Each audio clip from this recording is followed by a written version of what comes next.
अथ विश्वकर्म सूक्तम् य इमा विश्वा भुवनानि जुह्वदृशिर्होतान्यसीदत्पितानाः स आशिषाद्रवेण विच्छमानः प्रथमच्छतपदाम् आविवेश किं स्वीदासेदधिष्ठानमारम्भणम् कथमत्स्वित्कथासीत् यतो भूमिम् जनयन् विश्वकर्मा विद्यामौर्णोन्महिना विश्वचक्षाः विश्वतश्चक्षुरुत विश्वतो मुखो विश्वतो बाहुरुत विश्वतस्माद्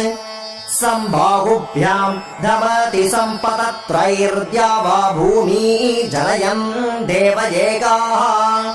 किं स्विद्वनम् कौसवृक्ष आसयतो द्या वा पृथिवीनिष्टतक्षुः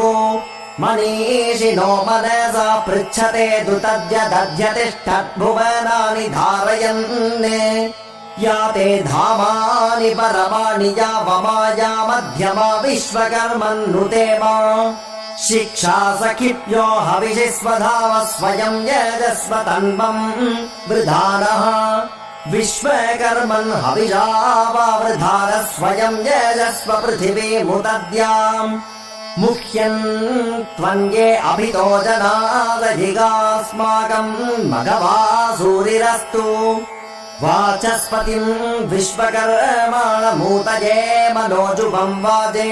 अद्याहुवेम